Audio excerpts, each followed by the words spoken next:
The morning sun beat down mercilessly on Camp Pendleton as Lieutenant Sarah Mitchell stepped out of the olive green Jeep that had delivered her to what would become either her greatest triumph or her most devastating defeat. She carried a single duffel bag and wore the standard issue camouflage uniform that made her blend in with every other officer on the base. What didn't blend in was the way the Marines around her stopped their conversations to stare. Sarah had been transferred to this elite Marine unit as part of a new military initiative designed to test integration capabilities across different branches of service. On paper, it sounded progressive and forward-thinking. In reality, it felt like she had just volunteered to be thrown into a lion's den while covered in raw meat. Staff Sergeant Marcus Thompson was the first to approach her. He was a mountain of a man, standing well over 6 feet tall with shoulders that seemed to strain against his uniform. His face bore the weathered look of someone who had seen combat in multiple theaters, and his eyes held the kind of intensity that could make recruits reconsider their life choices with a single glance. "So, you're the Navy liaison they sent us," Thompson said, his voice carrying just enough skepticism to make it clear that he wasn't impressed. "Lieutenant Mitchell, right?" "That's correct, Staff Sergeant," Sarah replied, keeping her voice steady and professional. She had learned early in her military career that showing any sign of intimidation was like blood in the water to people like Thompson. "Well, Lieutenant, I hope you're ready for how we do things here. This isn't some Navy ship where you can hide below deck when things get rough. Out here, we separate the warriors from the wannabes real quick." Sarah nodded without responding, which seemed to irritate Thompson more than if she had tried to defend herself. He had clearly expected some kind of reaction that would give him ammunition to use against her later. Instead, she simply shouldered her bag and waited for further instructions. The base itself was a sprawling complex of training facilities, barracks, and operational buildings that spoke to the serious nature of the work conducted here. This wasn't a regular Marine unit. It was a specialized force that handled some of the military's most challenging assignments. The Marines stationed here were handpicked for their exceptional abilities and their capacity to work under extreme pressure. As Thompson led her toward the administrative building where she would receive her initial briefing, Sarah caught glimpses of training exercises taking place across the compound. Marines were running obstacle courses that would challenge Olympic athletes, conducting live-fire exercises with precision that spoke to years of intensive training, and working through tactical scenarios that required split-second decision-making under stress. "See that?" Thompson pointed toward a group of Marines engaged in close-quarters combat training. "Every man here has earned his place through blood, sweat, and proving he can handle whatever we throw at him. We don't make exceptions, and we don't lower our standards for anyone." The implication in his words was clear, though he was careful not to state it directly. Sarah was an outsider, a woman, and Navy personnel 3 strikes against her in his mind. What he didn't know was that Sarah had been expecting this exact reception from the moment she received her transfer orders. Colonel James Rodriguez was waiting in his office when Thompson brought Sarah in for her initial meeting. Rodriguez had the kind of commanding presence that filled a room the moment he entered it. His uniform was immaculate, his posture was perfect, and his handshake was firm without being aggressive. Unlike Thompson, he seemed genuinely interested in giving Sarah a fair chance to prove herself. "Lieutenant Mitchell," Rodriguez said as he gestured for her to take a seat across from his desk. "I've read your file, and I have to admit, your background is impressive. Naval Academy graduate, exemplary service record, and strong recommendations from your previous commanding officers.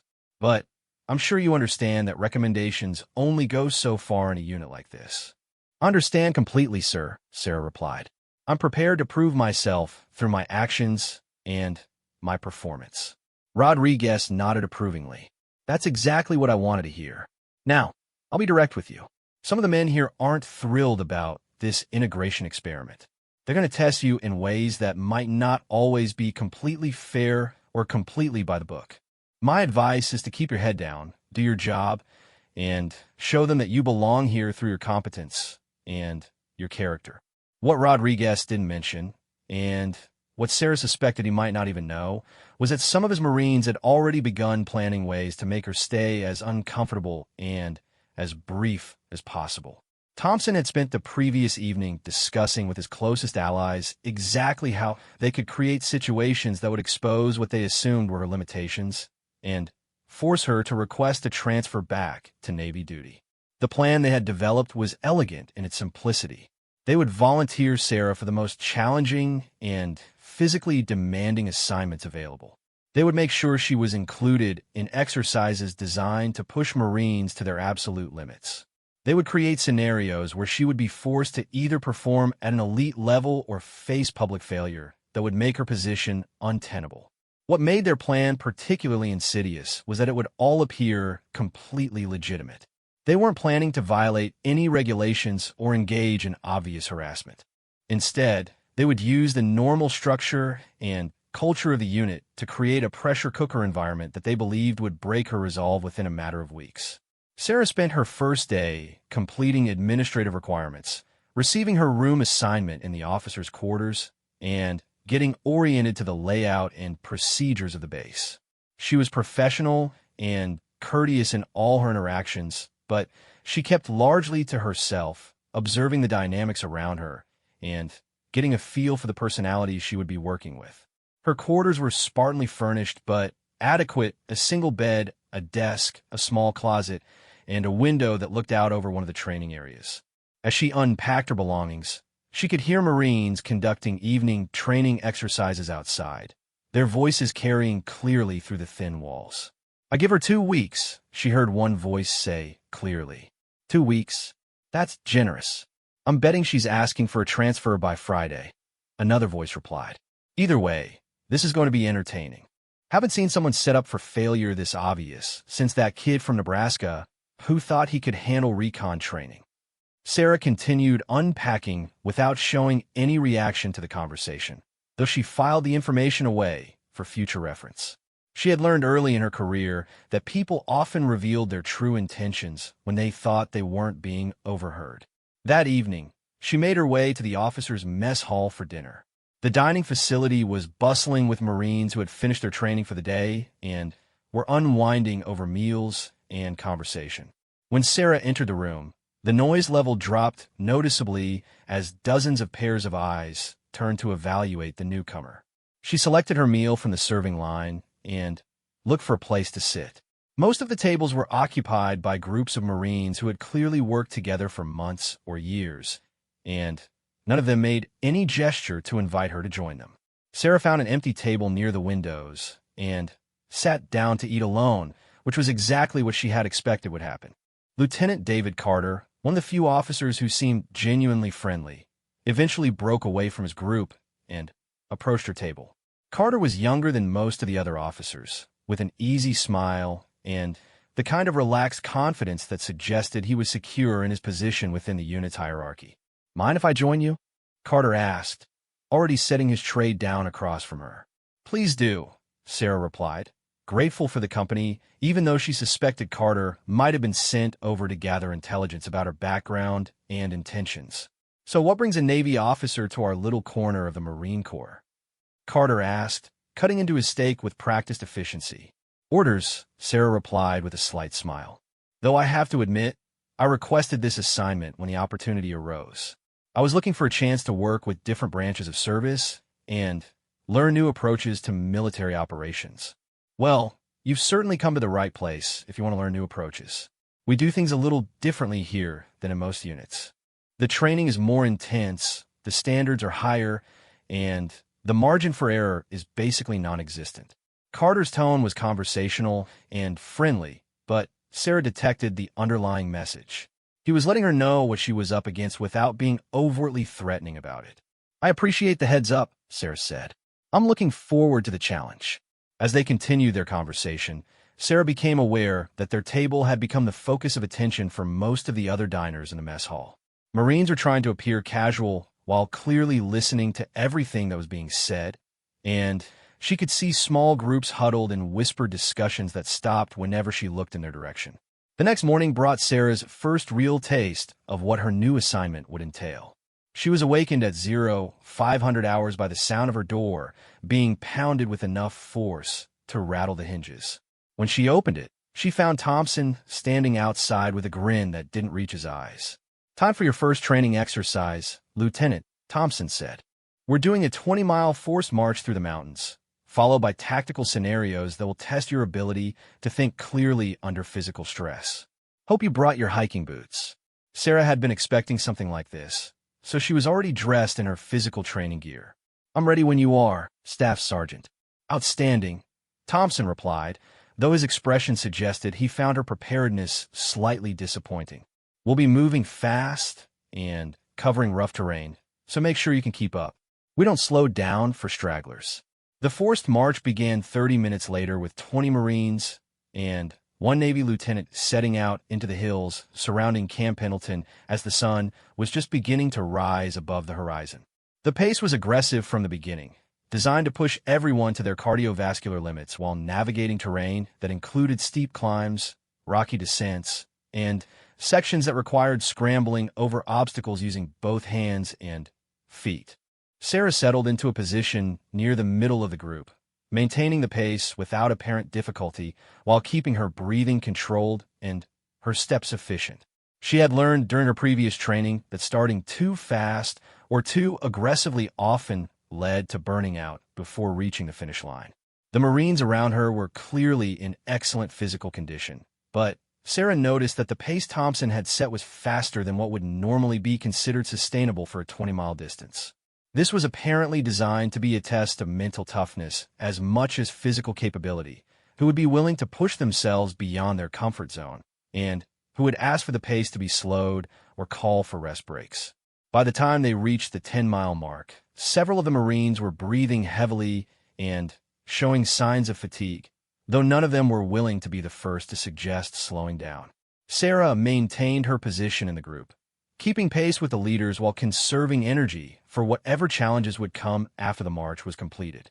Thompson occasionally looked back to check on her progress, and each time he did, she could see his frustration growing. Whatever reaction he had been expecting from her, steady competence wasn't it. She was supposed to be struggling by now, supposed to be showing signs of weakness that he could exploit to justify his assumptions about her capabilities.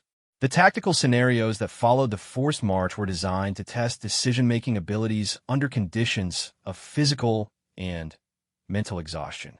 The Marines were divided into small teams and given complex problems to solve while dealing with simulated combat conditions, time pressure, and incomplete information. Sarah found herself assigned to a team led by Sergeant Mike Rodriguez, one of Thompson's closest allies, and a Marine who had made it clear through his body language and tone that he resented her presence in the exercise. The scenario they were given involved rescuing simulated hostages from a building while dealing with multiple threats and a ticking clock that added urgency to every decision. "Okay, Lieutenant," Rodriguez said with barely concealed sarcasm. "Since you're the officer here, why don't you tell us how the Navy would handle this situation?" It was clearly a test, designed to put her in a position where she would either have to admit she didn't know how to proceed or propose a plan that could be criticized and torn apart by Marines who had been training for these exact scenarios for years. Sarah studied the mock-up building and the briefing materials they had been given, taking her time to analyze the situation despite the pressure to make a quick decision. She could feel the eyes of her team members on her, waiting to see if she would crack under the pressure or propose something that would justify their skepticism about her abilities. "The key to this scenario is information gathering," Sarah finally said, her voice calm and confident. "We need to determine the exact number and location of hostages, identify all possible entry and exit points, and establish communication protocols that will allow us to coordinate our movements without alerting the hostage takers to our presence." She outlined a systematic approach that prioritized the safety of the hostages while minimizing risk to the rescue team. Her plan included contingencies for various complications and demonstrated a thorough understanding of small unit tactics that surprised the Marines who had been expecting her to flounder. Rodriguez found himself in the uncomfortable position of having to admit that her plan was not only sound but actually superior to the approach he had been planning to suggest. The exercise proceeded with Sarah taking a natural leadership role, coordinating the team's movements and adapting to changing circumstances with the kind of calm competence that couldn't be faked. When the exercise concluded successfully, with all simulated hostages rescued and no simulated casualties among the rescue team. The Marines found themselves in the awkward position of having to acknowledge that the Navy lieutenant they had been prepared to dismiss had actually performed better than most of them would have under the same circumstances. Thompson gathered the group together for an after-action review, a standard procedure designed to analyze what had gone right and what could be improved in future exercises. His demeanor suggested that he was struggling to find fault with Sarah's performance, though he was clearly reluctant to offer any praise. The exercise was completed successfully, Thompson said, his tone neutral. All objectives were met within the time parameters. Lieutenant Mitchell demonstrated adequate tactical knowledge for this type of scenario. The word adequate was clearly chosen to damn with faint praise, but even Thompson couldn't deny that she had performed well enough to warrant respect from the Marines who had participated in the exercise. As the group dispersed and Marines headed back to base for showers and meal, Sarah overheard fragments of conversations that suggested her performance had surprised more than a few people. The general consensus seemed to be that while she had done better than expected, one exercise wasn't enough to prove that she belonged in their unit. What none of them realized was that Sarah had been deliberately holding back during the exercise, performing well enough to avoid criticism, but not so well as to reveal the full extent of her capabilities. She understood that showing too much too soon would only make them more determined to find ways to challenge her, and she preferred to keep some of her abilities in reserve for when she really needed them. That evening, as she sat in her quarters reviewing the events of the day and preparing for whatever challenges would come next, Sarah reflected on the irony of her situation. The Marines around her were so focused on what they assumed were her weaknesses that they were completely blind to her actual strengths. They saw a Navy officer who had been thrust into their world, and they assumed that meant she would be unprepared for the physical and mental demands of their unit. They had no idea that she had been preparing for exactly this kind of challenge for years, and that she possessed skills and experience that would soon turn their carefully planned tests into opportunities for her to demonstrate just how wrong their assumptions really were. The stage was set for a revelation that would change everything, though none of the Marines planning her downfall could have imagined what was actually coming their way. The second week of Sarah's assignment brought an escalation in the challenges designed to test her limits. Thompson had clearly been disappointed by her performance during the forced march and tactical exercise, so he had decided to raise the stakes considerably. What he didn't realize was that each new test was actually providing Sarah with valuable intelligence about the unit's capabilities and procedures. The morning started with an unexpected announcement during the daily briefing. Colonel Rodriguez informed the assembled Marines that they would be participating in a joint training exercise with special operations forces from multiple branches of the military. The exercise would involve complex scenarios designed to test interoperability between different units, and it would be conducted under the observation of senior military officials who were evaluating the effectiveness of cross-branch integration programs. This exercise is particularly important for our unit, Rodriguez explained to the room full of Marines. We're being evaluated on our ability to work effectively with personnel from other branches of service, and our performance will determine whether this integration program continues or gets scrapped. Sarah could feel the weight of dozens of stares as Rodriguez continued his briefing. The implication was clear. If she performed poorly during this exercise, it wouldn't just reflect on her personally, but could potentially end the entire program and prevent other service members from having similar opportunities.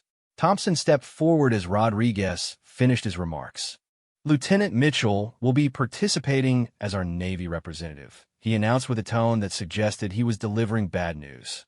She'll be integrated into whatever team assignments are deemed most appropriate by the exercise controllers.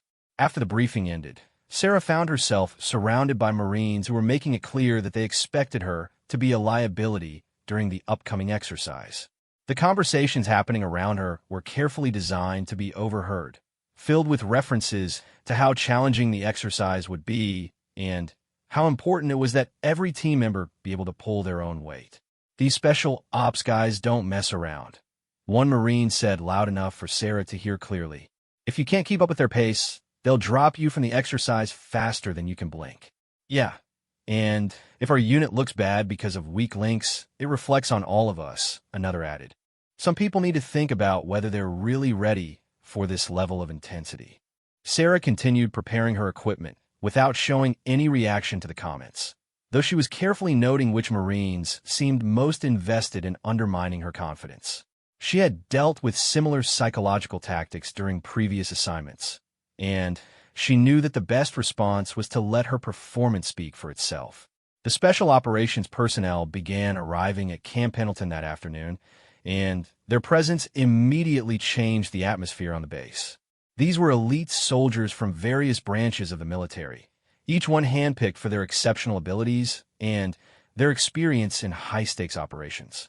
Among the arriving personnel was Master Chief Petty Officer Tom Bradley, a Navy SEAL with over 15 years of experience in special operations. Bradley was the kind of operator who commanded instant respect from everyone around him, regardless of their branch of service or rank.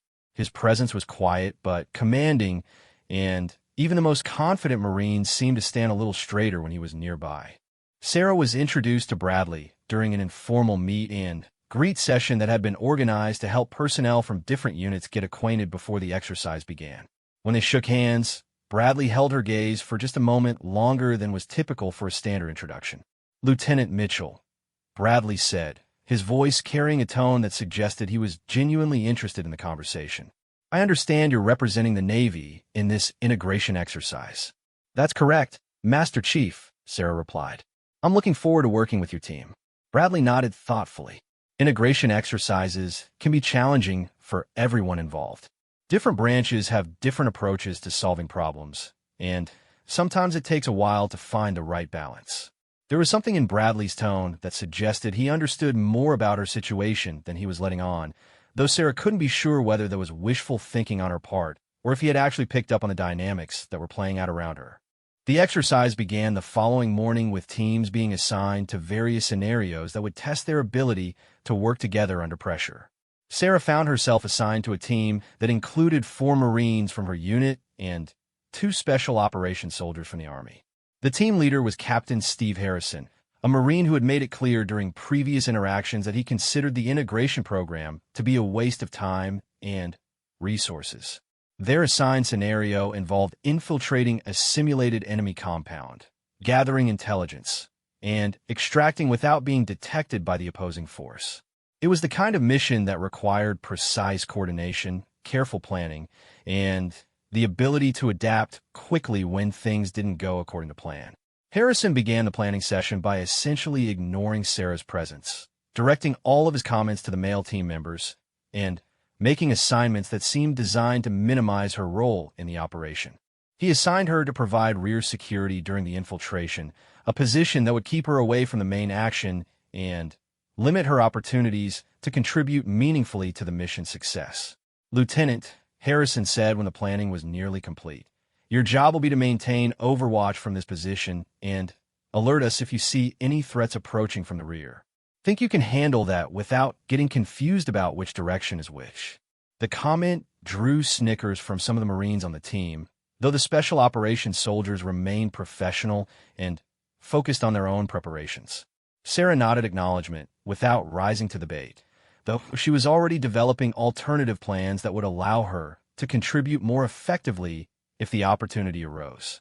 The infiltration began at dusk, with the team moving carefully through terrain that had been designed to simulate a hostile environment. Sarah maintained her assigned position initially, providing overwatch while the rest of the team approached the target building.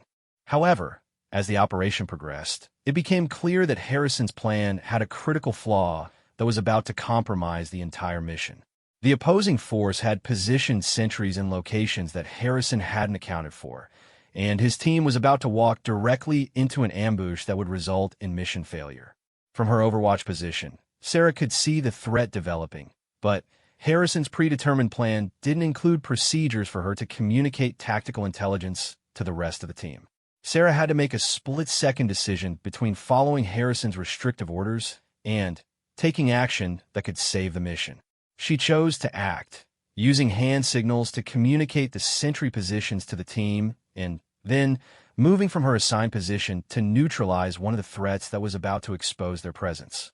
Her movement was swift and silent, demonstrating fieldcraft skills that caught the attention of the special operations soldiers who were observing the exercise. She eliminated the simulated threat and returned to an overwatch position before Harrison even realized that the situation had changed. The mission continued successfully, with the team gathering the required intelligence and extracting without detection. However, during the after-action review, Harrison was furious that Sarah had deviated from her assigned role, even though her actions had prevented mission failure. Lieutenant Mitchell abandoned her assigned position without authorization, Harrison reported to the exercise controllers. She compromised the team's security by moving without coordination and could have exposed our entire operation to detection. Sarah remained silent during Harrison's criticism, knowing that arguing would only make the situation worse. However, Master Chief Bradley, who had been observing the exercise, stepped forward to offer his own assessment. From my observation point, Lieutenant Mitchell's actions prevented what would have been a mission failure, Bradley said calmly. She identified a threat that the team leader had missed during planning, communicated the information effectively, and neutralized the threat without compromising the operation's security. Bradley's intervention created an awkward moment where Harrison was forced to choose between maintaining his criticism of Sarah or accepting that his own planning had been deficient. The exercise controllers noted both perspectives in their official report, but it was clear that Bradley's assessment carried more weight than Harrison's complaints. The next phase of the exercise involved close-quarters combat scenarios that tested individual fighting skills under stress. Sarah was paired against various Marines in simulated hand-to-hand combat situations, with each engagement being scored based on technique, effectiveness, and ability to adapt to changing circumstances. Thompson had specifically requested that Sarah be included in this phase of the exercise, clearly hoping that physical combat would be the area where her limitations would finally become obvious. He positioned himself where he could observe all of her matches, anticipating the moment when she would be overwhelmed by an opponent and forced to concede defeat.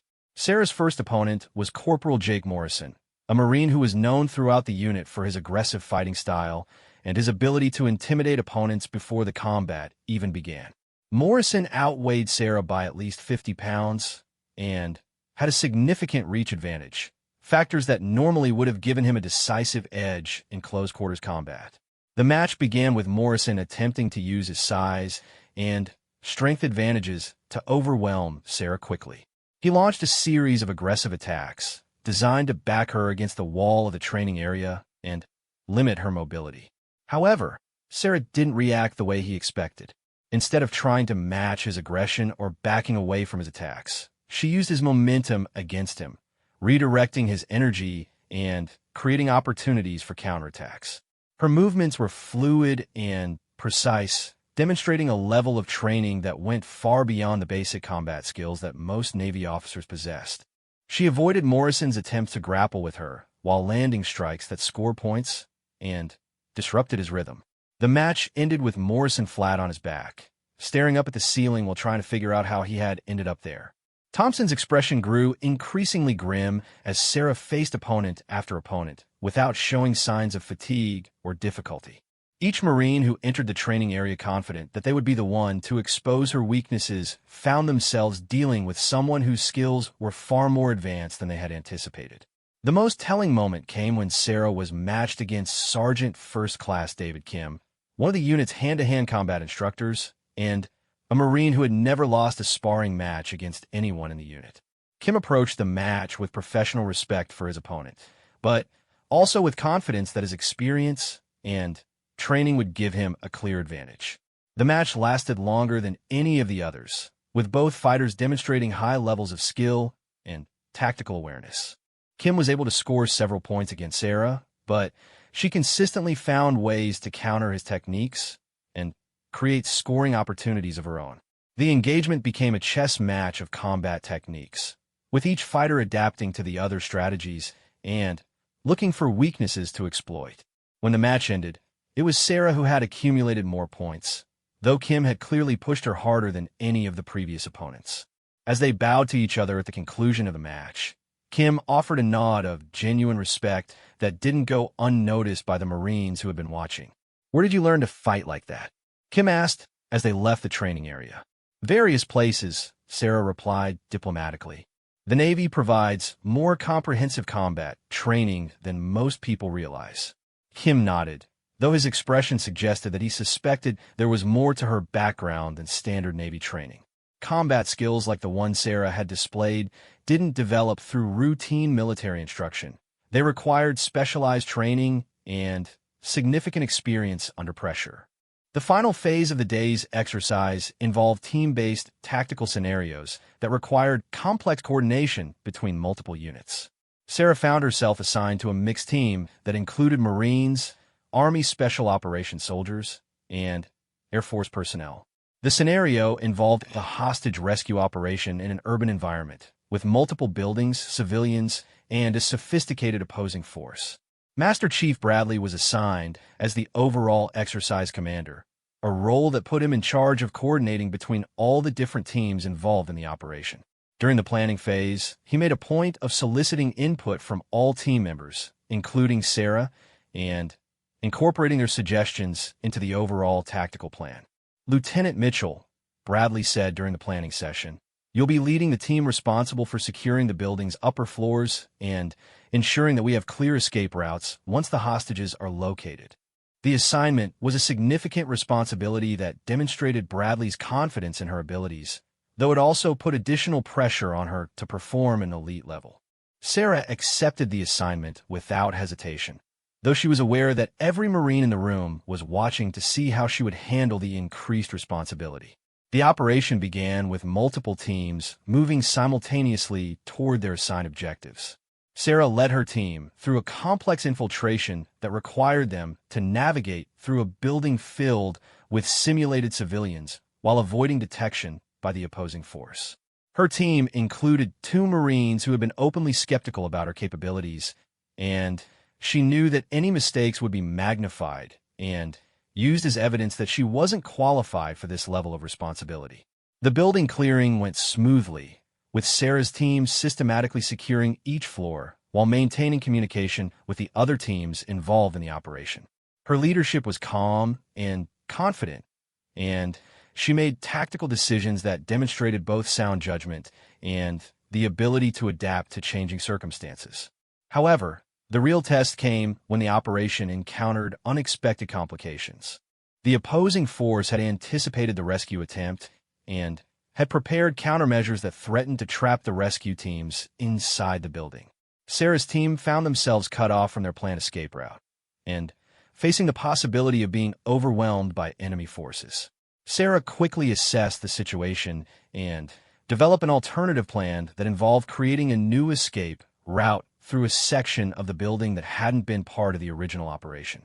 The plan required precise timing and coordination between multiple team members, and there was no room for error if they wanted to complete the mission successfully. "We're going to punch through the east wall and create our own exit," Sarah explained to her team over the radio.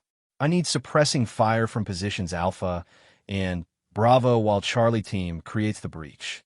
Once we're through, we move fast and maintain communication with all other teams." The execution of her impromptu plan was flawless, with each team member understanding their role and executing it with precision. They successfully created a new escape route, extracted their assigned hostages, and reached the rally point ahead of schedule. The entire operation was completed successfully, with all objectives met and no simulated casualties among the rescue teams. During the comprehensive after-action review that followed the exercise, Master Chief Bradley made a point of highlighting Sarah's leadership during the critical phase of the operation. His assessment was professional and detailed, focusing on her tactical decision-making, her ability to adapt to changing circumstances, and her effectiveness in leading a mixed team of personnel from different military branches. Lieutenant Mitchell demonstrated exceptional tactical awareness and leadership capabilities during a complex and rapidly evolving situation, Bradley reported to the assembled group. Her ability to develop and execute alternative plans under pressure was instrumental in the mission's success. The endorsement from someone of Bradley's reputation and experience carried tremendous weight with everyone present, including the Marines who had been most skeptical about Sarah's capabilities. For the first time since her arrival at Camp Pendleton, she could see genuine respect in the faces of some of the Marines who had been watching her performance. However, Thompson and his closest allies were clearly frustrated by how the exercises had played out. Their carefully planned tests had not only failed to expose Sarah's supposed weaknesses, but had actually provided her with opportunities to demonstrate capabilities that exceeded what most of them could achieve themselves. As the day concluded and personnel began returning to their quarters, Sarah overheard Thompson talking quietly with several other Marines about the need to step up the pressure and find more challenging ways to test her abilities. It was becoming clear that her successful performance during the exercises had only made them more determined to find her breaking point. What Thompson and his allies didn't realize was that they were about to escalate beyond their own capabilities. Each test they designed was providing Sarah with opportunities to reveal more of her actual skills, and they were rapidly approaching the point where their assumptions about her background would be shattered completely. The stage was being set for a confrontation that would force Sarah to reveal training and experience that went far beyond what anyone at Camp Pendleton could have imagined, and the Marines who thought they were hunting her were about to discover that they had been the prey all along. The third week brought what Thompson and his allies believed would be their final attempt to expose Sarah's limitations and force her out of the unit. They had grown increasingly frustrated with her consistent performance during training exercises, and they had decided that it was time to abandon subtlety in favor of more direct pressure. The plan they developed was both cruel and clever. They would create a scenario that appeared to be a legitimate training exercise, but was actually designed to isolate Sarah and put her in a position where failure would be inevitable.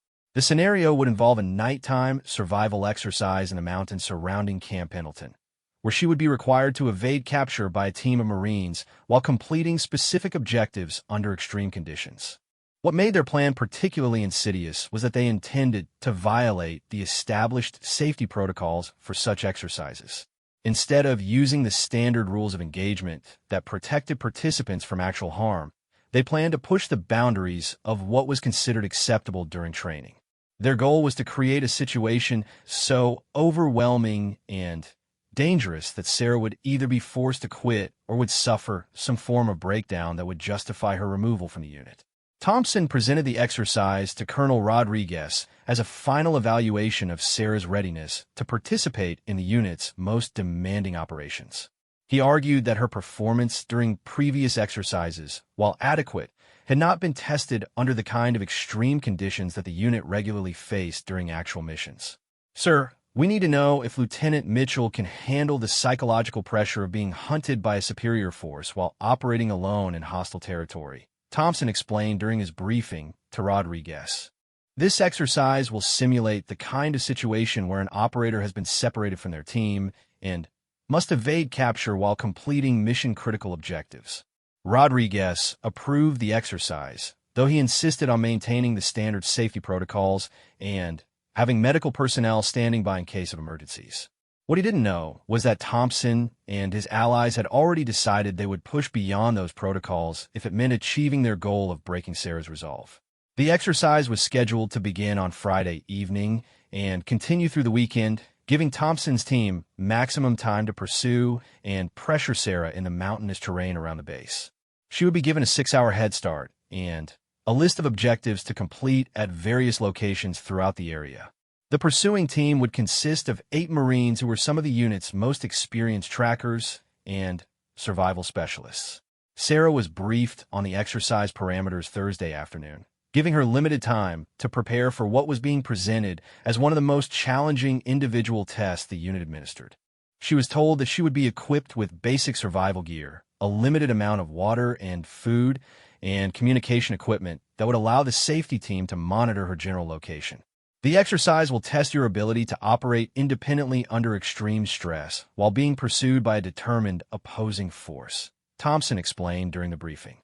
You'll have specific objectives to complete at designated checkpoints, and you'll need to reach each one without being captured by the pursuit team. Sarah listened to the briefing without expression, though she was already analyzing the scenario for potential problems. The parameters of the exercise were more extreme than anything she had encountered during previous training, and the psychological pressure of being hunted by multiple opponents would be intense even for someone with extensive survival training. What concerned her most was Thompson's demeanor during the briefing. There was an excitement in his voice that suggested he was looking forward to this exercise more than he should be if it were simply a training evaluation. His body language and tone suggested that he viewed this as an opportunity for payback rather than a professional assessment of her capabilities. That evening, Sarah spent time reviewing topographical maps of the exercise area and planning potential routes between the various checkpoints she would need to reach. The terrain was challenging, with steep hills, dense vegetation, and limited water sources that would make movement difficult even without the pressure of being pursued. She also spent time thinking about the psychological dynamics that were driving this exercise. Thompson and his allies had invested significant time and effort into trying to prove that she didn't belong in their unit, and this exercise represented their last chance to achieve that goal through ostensibly legitimate means. If she succeeded despite their best efforts, they would be forced to either accept her presence or escalate to tactics that could get them in serious trouble with their superiors. The exercise began Friday evening as the sun was setting behind the mountains west of Camp Pendleton. Sarah was transported to her starting point and given her final briefing by the exercise controllers, who seemed unusually serious about the safety protocols and emergency procedures. "Remember, Lieutenant, this is a training exercise," the lead controller emphasized. "If you find yourself in a situation where you feel like you're in actual danger, use your emergency beacon immediately. We'd rather abort the exercise than have someone get seriously injured." Sarah nodded acknowledgement, though she noticed that Thompson was standing nearby with an expression that suggested he found the safety briefing unnecessarily cautious. She filed that observation away along with her other concerns about how this exercise was likely to unfold. As darkness fell across the mountains, Sarah began moving toward her first objective, a simulated intelligence gathering point located approximately 8 miles from her starting position. The terrain was exactly as challenging as she had expected, with steep climbs and dense vegetation that slowed her progress and made silent movement difficult. She had been moving for approximately 2 hours when she first became aware that the pursuit team was closer than they should have been according to the exercise parameters. The sounds of movement in the vegetation around her suggested that multiple people were coordinating their efforts to track her, and they seemed to be moving faster than would be possible if they were following proper tracking procedures. Sarah adjusted her route to avoid what appeared to be an attempt to set up an ambush near a narrow pass that represented the most direct route to her objective. As she moved through an alternative route that required a more difficult climb through rocky terrain, she began to suspect that the pursuit team was not following the established rules for this type of exercise. Her suspicions were confirmed when she observed 2 members of the pursuit team using vehicle-mounted spotlights to illuminate areas where she might be hiding. The use of artificial lighting was explicitly prohibited during nighttime evasion exercises, both because it created an unfair advantage for the pursuers and because it could cause serious injuries if someone was forced to move quickly through difficult terrain while being blinded by bright lights. Sarah reached her first checkpoint without being captured, but the experience had made it clear that the exercise was not being conducted according to standard protocols. The pursuit team was using tactics and equipment that gave them advantages far beyond what was considered appropriate for a training scenario, and they were clearly more interested in capturing her than in providing a fair test of her evasion skills. The second checkpoint was located in an area that required crossing a stream that was running higher and faster than normal due to recent rainfall. Under normal circumstances, the exercise controllers would have provided alternative routes or adjusted the objectives to account for the dangerous water conditions. However, when Sarah reached the crossing point, she found that the checkpoint had not been moved despite the obvious safety risks. As she prepared to cross the stream, Sarah became aware that members of the pursuit team had positioned themselves on both sides of the water, effectively creating a trap that would force her to choose between attempting a dangerous crossing or being captured. The setup was clearly designed to put her in an impossible situation where any choice she made would result in either physical danger or mission failure. Sarah spent several minutes analyzing the situation and developing a plan that would allow her to reach the checkpoint without walking into the obvious trap. Her solution involved moving upstream to a point where the water was shallower, but the current was still dangerous, then timing her crossing to avoid the pursuit team members who were watching the main crossing point. The crossing was more challenging than anything she had attempted during previous training exercises. The water was cold enough to cause hypothermia if she remained immersed for too long, and the current was strong enough to sweep her downstream if she lost her footing. However, her movement through the water was controlled and efficient, demonstrating swimming and water survival skills that far exceeded what would be expected from a typical Navy officer. She reached the checkpoint successfully and continued toward the third objective, but the pattern of escalating dangers was becoming impossible to ignore. The pursuit team was clearly operating outside the established safety protocols, and the exercise controllers either didn't know what was happening or were choosing not to intervene. The third checkpoint was located in an area that required climbing through a section of rocky terrain that was unstable and dangerous even during daylight hours. Attempting to climb at night while being pursued by people using spotlights would normally be considered unacceptably risky, but the checkpoint had been positioned in a location that made the climb unavoidable. As Sarah approached the climbing area, she could hear the pursuit team coordinating their movements through radio communications that were loud enough for her to overhear. Their conversations made it clear that they were not following the standard rules of engagement for training exercises, and that they were prepared to use physical force if they encountered her directly. "When we find her, we make sure she understands that this isn't a game," she heard one voice say clearly through the radio static. "Yeah, it's time for her to learn what happens when you try to play with the big boys," another voice responded. The radio communications confirmed Sarah's growing suspicion that this exercise had moved beyond legitimate training into something that resembled harassment or hazing. The pursuit team was clearly more interested in intimidating and humiliating her than in conducting a professional evaluation of her capabilities. Sarah completed the climbing section successfully, but the physical and mental stress of operating under dangerous conditions while being hunted by people who seemed to have abandoned professional standards was beginning to take its toll. She had been moving for over 8 hours, had covered more than 20 miles of difficult terrain, and was still several hours away from completing all of her assigned objectives. The fourth checkpoint required her to enter an area that was essentially a box canyon with limited escape routes. Under normal exercise conditions, such terrain would be avoided specifically because it created situations where participants could be trapped and forced into confrontations that served no legitimate training purpose. As Sarah approached the canyon entrance, she became aware that the entire pursuit team had repositioned themselves to block all possible exit routes. They had essentially abandoned any pretense of conducting a tracking exercise and had instead set up what amounted to an ambush designed to corner her in a location where she would have no choice but to surrender or attempt to fight her way out. The situation had clearly escalated beyond what could be considered acceptable for a training exercise. Sarah was facing 8 Marines who were operating outside established protocols in terrain that presented significant safety risks.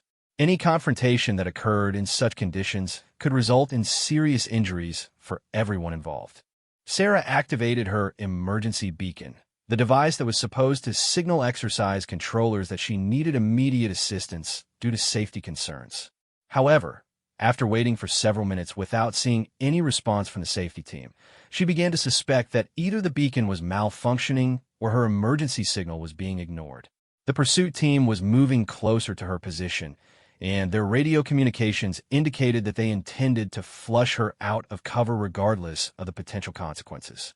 Sarah found herself in a position where she had to choose between revealing capabilities that she had been keeping hidden or allowing herself to be captured by Marines who seemed to have abandoned any pretense of professional conduct.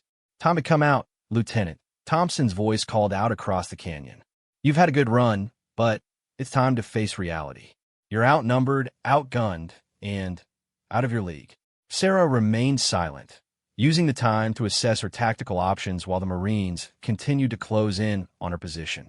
She had been hoping to complete her assignment without revealing the full extent of her training and experience, but The situation had escalated to the point where that was no longer possible.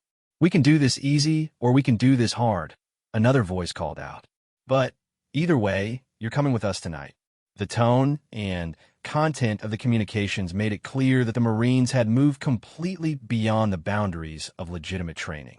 They were essentially threatening her with physical intimidation, and their behavior suggested that they were prepared to use force to achieve their goals. Sarah made her decision. If Thompson and his allies wanted to abandon the rules and turn this into a real confrontation, she would show them exactly what they were dealing with. She had been trained for situations far more dangerous than anything they could create, and she possessed skills that would soon make them regret their decision to escalate beyond professional boundaries. The night was about to take a turn that none of the Marines could have anticipated, and their assumptions about Sarah's background and capabilities were about to be shattered in a way that would change everything about their unit's dynamics. What happened next would become the stuff of legend around Camp Pendleton. Though the official reports would be carefully sanitized to protect the careers of the Marines who had learned the hard way that sometimes the person you're hunting turns out to be far more dangerous than you ever imagined. What happened in the canyon that night would be talked about in whispered conversations around Camp Pendleton for years to come. Though the official incident reports would be carefully worded to protect the careers of everyone involved. The Marines who had spent weeks planning Sarah's downfall were about to discover that they had seriously misjudged both her capabilities and her willingness to defend herself when pushed beyond reasonable limits. Sarah moved through the darkness with a fluidity and precision that spoke to training far more advanced than anything the Marines pursuing her had ever encountered. While they crashed through the underbrush with the confidence of predators closing in on cornered prey, she navigated the rocky terrain as silently as a shadow, using natural cover and concealment techniques that made her effectively invisible even to experienced trackers. The first indication Thompson's team had that something had changed was when Corporal Martinez, who had been positioned to block the eastern exit from the canyon, simply vanished from their radio net. One moment he was reporting his position and confirming visual contact with potential escape routes, and the next moment there was nothing but silence when Thompson tried to raise him on the radio. "Martinez, report your position." Thompson called repeatedly into his radio, growing more frustrated with each unanswered transmission. The silence continued for several minutes before Martinez's voice finally crackled through the radio, though his tone was noticeably different from his previous communications. "This is Martinez. I've been neutralized. The target got behind me somehow. I never saw her coming." Thompson's response was a string of profanity that would have earned him disciplinary action if any officers had been monitoring the radio traffic. The idea that Martinez, one of their most experienced trackers, could be eliminated by the Navy lieutenant they had been hunting was almost incomprehensible. "What do you mean neutralized?" Thompson demanded. "Where is she now?" "I don't know," Martinez replied, his voice carrying a mixture of embarrassment and genuine concern. "She appeared out of nowhere, and the next thing I knew, I was face down in the dirt with my own zip ties around my wrists. She took my radio and my night vision equipment, then disappeared again before I could even get a good look at her." The news that Sarah had not only evaded Martinez, but had actually captured and restrained him sent a shock through the entire pursuit team. This was supposed to be their moment of triumph, the culmination of weeks of planning designed to prove that she didn't belong in their unit. Instead, they found themselves facing an opponent who was demonstrating capabilities that exceeded their own. Thompson quickly reorganized his remaining team members, pulling them back from their advanced positions and establishing a defensive perimeter that would prevent Sarah from picking them off individually. However, his confidence was beginning to crack as he realized that the exercise had somehow turned against them. "Everybody stay in visual contact with at least one other team member," Thompson ordered over the radio. "She's obviously had more training than we thought, but she's still just one person against 7 of us." What Thompson didn't realize was that Sarah had been monitoring their radio communications since the beginning of the exercise, using equipment and techniques that allowed her to track their movements and anticipate their tactics. She had deliberately allowed herself to be pursued into the canyon because the confined terrain actually worked to her advantage, limiting their ability to use their numerical superiority effectively. Sergeant Rodriguez discovered this reality when he found himself suddenly alone after losing sight of his partner during a movement between covered positions. He had been confident that the rocky outcropping he was approaching would provide good cover while allowing him to observe potential routes that Sarah might use to escape the canyon. Instead, he found himself face-to-face with someone who moved with the controlled aggression of a predator who had decided to stop running and start hunting. Sarah appeared from behind the rocks with a speed and precision that gave Rodriguez no time to react before he found himself on the ground with pressure being applied to nerve points that caused immediate compliance without permanent injury. "Your radio," Sarah said quietly, her voice carrying an authority that made Rodriguez hand over his communication equipment without hesitation. She secured Rodriguez with his own equipment and moved away from his position before he had fully processed what had happened. Like Martinez, he found himself trying to explain to Thompson how he had been neutralized by someone who seemed to possess skills that far exceeded what any of them had expected. The psychological impact on the remaining Marines was immediate and dramatic. They had entered this exercise convinced that they were dealing with a Navy officer who had gotten lucky during previous training events. Now they were facing someone who was systematically eliminating their team members using tactics and techniques that suggested a level of training that none of them could match. "This is impossible," Corporal Johnson muttered over the radio. "Navy officers don't train like this. Where did she learn a fight like that?" Thompson was asking himself the same question as he watched his carefully planned operation fall apart. Everything about Sarah's performance suggested that she possessed specialized training that went far beyond standard military instruction. Her movement techniques, her ability to appear and disappear without being detected, and her skill in close-quarters combat all pointed to a background that she had never revealed during her time at Camp Pendleton. The realization that they might have seriously misjudged Sarah's qualifications was driven home when Sergeant Kim, the hand-to-hand combat instructor who had faced her during previous training exercises, found himself being systematically stalked through terrain that he had considered familiar and safe. Kim was an experienced Marine who had trained in multiple combat disciplines and had never lost a confrontation during his military career. However, as he moved through the canyon looking for signs of Sarah's presence, he began to feel like prey being hunted by something far more dangerous than he had ever encountered. The attack came from a direction that Kim would have sworn was impossible to approach without being detected. Sarah materialized from what had appeared to be solid rock, using natural camouflage and movement techniques that made her effectively invisible until the moment she chose to strike. The brief combat that followed was unlike anything Kim had experienced during his years of training and instruction. Sarah's techniques were precise and efficient, designed to achieve maximum effect with minimum effort while avoiding the kind of injuries that would require medical attention. She controlled the engagement from the beginning, neutralizing Kim's advantages in size and strength while exploiting openings that he didn't even know he was creating. When the confrontation ended with Kim restrained and Sarah disappearing back into the darkness, he found himself genuinely shaken by the experience. This wasn't the result of superior numbers or equipment or environmental advantages. This was the result of facing someone whose training and experience exceeded his own by a significant margin.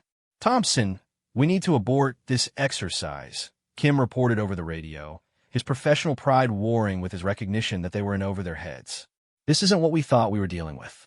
She's operating at a level that's way beyond standard Navy training." Thompson's response revealed just how invested he had become in the outcome of this exercise. Instead of recognizing the warning signs that his team was encountering someone with capabilities they couldn't match, he chose to interpret their failures as evidence that they weren't trying hard enough. "Negative on the abort," Thompson replied. "We've got 4 people left, and she's still just one person. Tighten up the formation and stop letting her pick you off individually." What Thompson didn't understand was that Sarah wasn't simply picking off individual Marines through luck or opportunism. She was conducting a systematic operation designed to demonstrate exactly how outmatched they were while avoiding the kind of confrontation that would result in serious injuries or official investigations. The remaining Marines attempted to follow Thompson's orders by maintaining tight formations and limiting their individual exposure. But their defensive posture only made it easier for Sarah to control the pace and location of their encounters. She had effectively turned the exercise into a demonstration of advanced tactics being used against opponents who were skilled but not prepared for this level of sophisticated opposition. Corporal Blake learned this lesson when he discovered that staying close to his partners didn't guarantee safety if your opponent possessed the patience to wait for the right opportunity. Sarah observed his team's movement patterns for over an hour, noting their habits and identifying the moments when individual team members were vulnerable despite their attempts to maintain mutual support. When she finally moved against Blake's position, it was with a precision that suggested she had been planning the engagement for the entire time she had been observing them. She used the terrain and natural cover to approach undetected, then employed distraction techniques that separated Blake from his partners just long enough to neutralize him and disappear again before the others could respond. "She's like a ghost," Blake reported after Sarah had left him secured and alone in the darkness.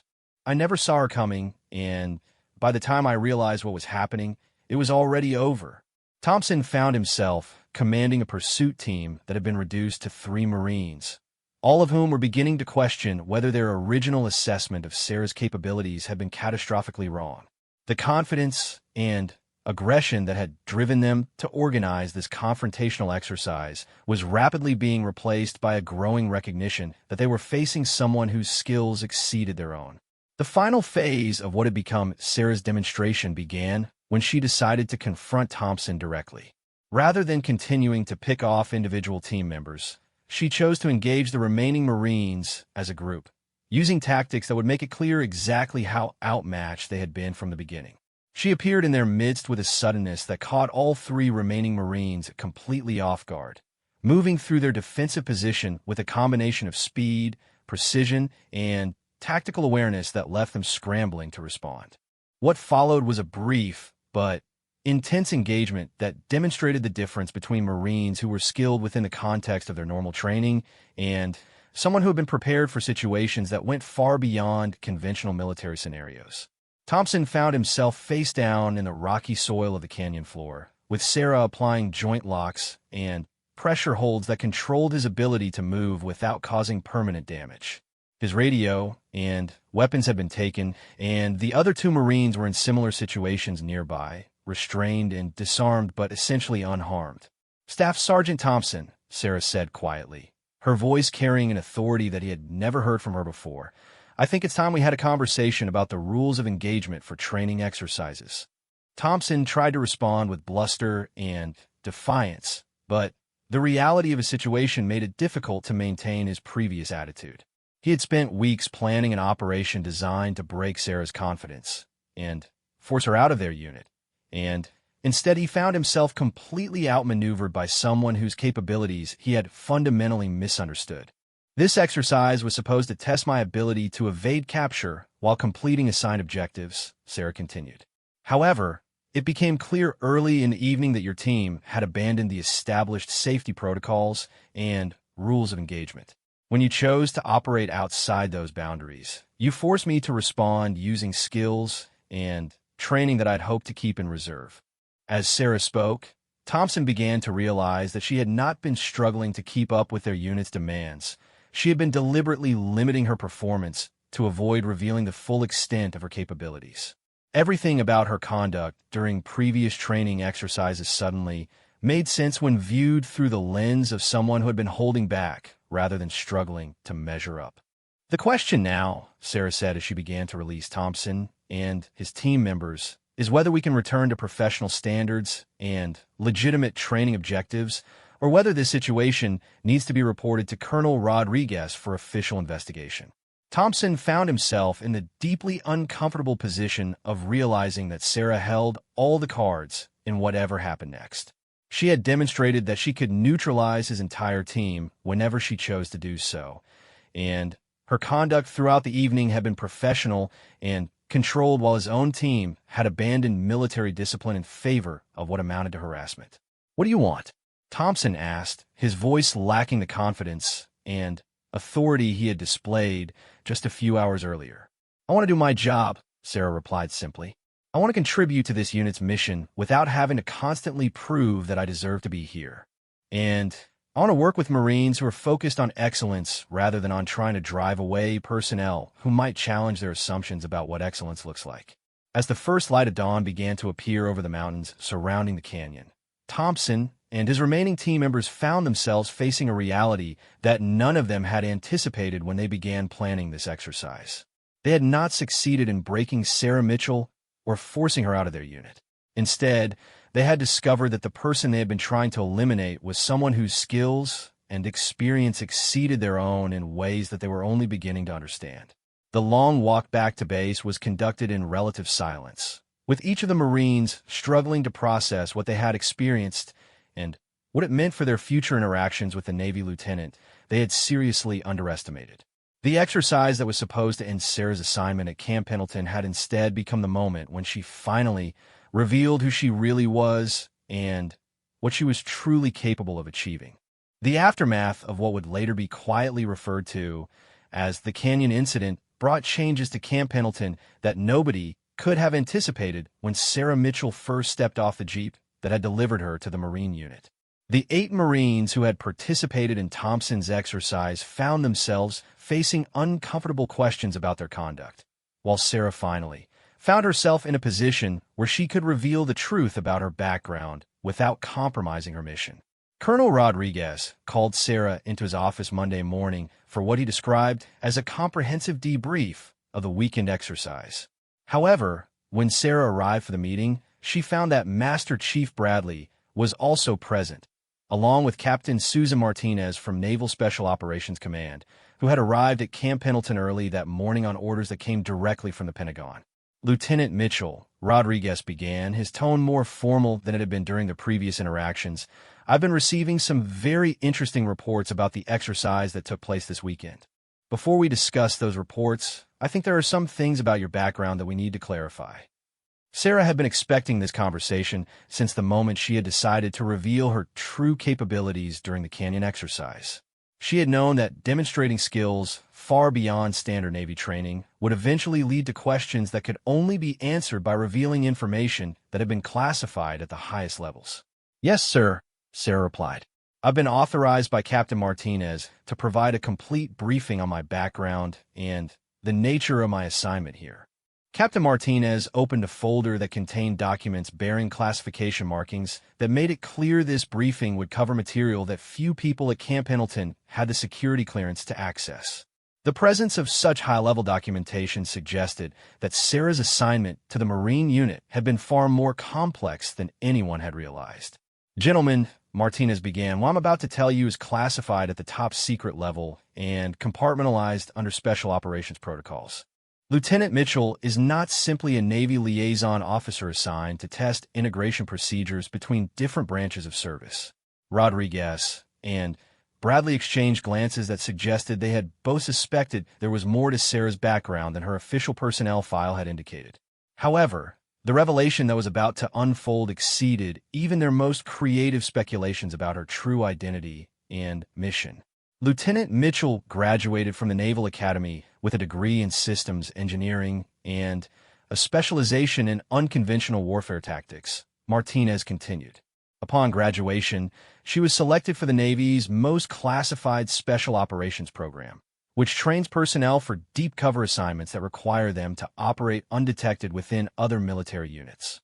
The room fell silent as the implications of Martinez's words sank in. Sarah had not been assigned to Camp Pendleton to learn from the Marines. She had been sent there to evaluate their procedures, their security protocols, and their ability to detect and counter potential infiltration by hostile forces. Her training included 2 years at the Navy's Advanced Special Operations School, where she received instruction in close quarters combat, advanced field craft, psychological operations, and unconventional warfare tactics. She then completed the full Navy SEAL training pipeline, including BUD/S, Advanced Individual Training, and Specialized Mission Preparation courses. Bradley's reaction was immediate and visible. As someone who had spent his entire career in special operations, He understood exactly what Martinez was describing. The training Sarah had completed represented the most demanding and selective programs the Navy offered, with failure rates that exceeded 90% and requirements that pushed human capabilities to their absolute limits. She is a fully qualified Navy SEAL, Martinez stated clearly, with additional specialized training in infiltration and assessment operations. Her mission here has been to evaluate this unit's security procedures and determine whether current integration protocols pose any risks to operational security. Rodriguez found himself struggling to process the information he was receiving. For weeks, he had been watching his Marines test and challenge someone they viewed as an outsider and potential weak link in their unit's capabilities. In reality, they had been unknowingly evaluated by one of the military's most elite operators, someone whose qualifications exceeded those of anyone in his command. The weekend exercise provided Lieutenant Mitchell with an opportunity to complete her assessment under conditions that revealed both the strengths and potential vulnerabilities of her unit's procedures, Martinez explained. Her report will include recommendations for improving security protocols and training standards based on her observations. Sarah remained silent during Martinez's briefing, though she could see the range of emotions playing across the faces of Rodriguez and Bradley as they absorbed the full implications of what they were learning. The respectful treatment Bradley had shown her during previous exercises suddenly made sense. As an experienced special operations professional, he had likely detected subtle indicators that suggested she possessed training beyond her official qualifications. "Lieutenant," Rodriguez said after a long pause, "I owe you an apology. If I had known about your background and mission, I would never have allowed the situation with Staff Sergeant Thompson's team to develop the way it did. With respect, sir, the situation developed exactly as it was supposed to," Sarah replied. "My mission required that I be tested under realistic conditions that would reveal genuine responses from unit personnel. If you had known about my background, those responses would have been artificial and the assessment would have been invalid." The wisdom of the approach became clear as Rodriguez considered how dramatically different the unit's behavior would have been if they had known they were being evaluated by a Navy SEAL rather than a standard liaison officer. The authentic reactions she had observed provided intelligence about the unit's actual capabilities and attitudes that could never have been gathered through conventional assessment methods. "What about Thompson and his team?" Rodriguez asked. "Their conduct during the exercise clearly violated established protocols. Staff Sergeant Thompson and his team demonstrated both strengths and areas for improvement," Sarah replied diplomatically. "Their tracking and coordination skills are excellent, and their physical conditioning is outstanding. However, they also demonstrated a willingness to operate outside established safety protocols when they believed they could achieve their objectives through unauthorized means." Martinez nodded approvingly at Sarah's measured response. Lieutenant Mitchell's assessment will include recommendations for additional training that will address the issues she observed while building on the unit's existing strengths. The goal is improvement, not punishment. Bradley finally spoke, his voice carrying a mixture of admiration and professional curiosity. "How long have you been operating in deep cover assignments like this one?" "This is my third such assignment," Sarah replied. "I've previously evaluated Army Ranger and Air Force Special Operations units using similar methodologies. Each assignment has provided valuable intelligence about integration protocols and security procedures across different branches of special operations." The revelation that Sarah had successfully infiltrated and evaluated multiple elite military units without being detected spoke to both her individual capabilities and the sophistication of the Navy's covert assessment programs. Bradley realized that he was looking at someone who represented the cutting edge of military special operations, both in terms of personal qualifications and mission complexity. "What happens now?" Rodriguez asked. Martinez consulted her folder before responding. "Lieutenant Mitchell will complete her official report and recommendations, which will be submitted through special operations channels to the appropriate oversight committees. She will then receive new orders for her next assignment, which may involve similar assessment missions or operational deployment with SEAL teams." "And our unit?" Rodriguez pressed. Your unit will receive the recommendations from Lieutenant Mitchell's assessment, along with resources and training opportunities designed to address any areas for improvement she has identified. You should consider this a positive development that will enhance your unit's capabilities and readiness. Sarah finally spoke up. Colonel Rodriguez, if I may, I'd like to recommend that Master Chief Bradley be involved in implementing the training recommendations. His experience and professional judgment would be valuable in ensuring that improvements are made effectively and efficiently. Bradley nodded acceptance of the role, though his expression suggested he was still processing the implications of everything he had learned about Sarah's background and mission. Working with someone of her qualifications would be a professional privilege, even if the circumstances of their introduction had been unconventional. There's one more thing we need to discuss, Martinez said, her tone becoming more serious. The events of this weekend have created a situation where Lieutenant Mitchell's cover has been essentially blown. Staff Sergeant Thompson and his team know that she possesses capabilities far beyond what they initially believed, and maintaining the fiction of her being a standard liaison officer is no longer possible. Rodriguez understood the implications immediately. You're saying that everyone involved needs to be briefed on the true nature of her mission and background. That's correct. However, this briefing will come with security classifications and non-disclosure requirements that will remain in effect for the remainder of their military careers. Anyone who discusses Lieutenant Mitchell's true identity or mission outside of authorized channels will face serious consequences under military justice codes. The meeting concluded with arrangements being made for Thompson and the other Marines who had participated in the Canyon exercise to be briefed on Sarah's actual background and mission. They would learn that their attempts to drive her out of the unit had actually provided her with the exact intelligence she needed to complete her assessment, and that their behavior had been observed and evaluated by one of the Navy's most qualified special operations personnel.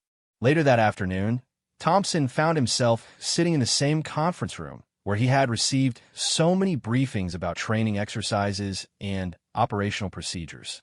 However, this briefing was unlike anything he had experienced during his military career. When Captain Martinez finished explaining Sarah's true background and mission, Thompson felt a mixture of embarrassment, respect, and genuine awe. Staff Sergeant Thompson, Martinez said as the briefing concluded, I want to be clear that Lieutenant Mitchell's assessment of your performance was actually quite positive in several key areas.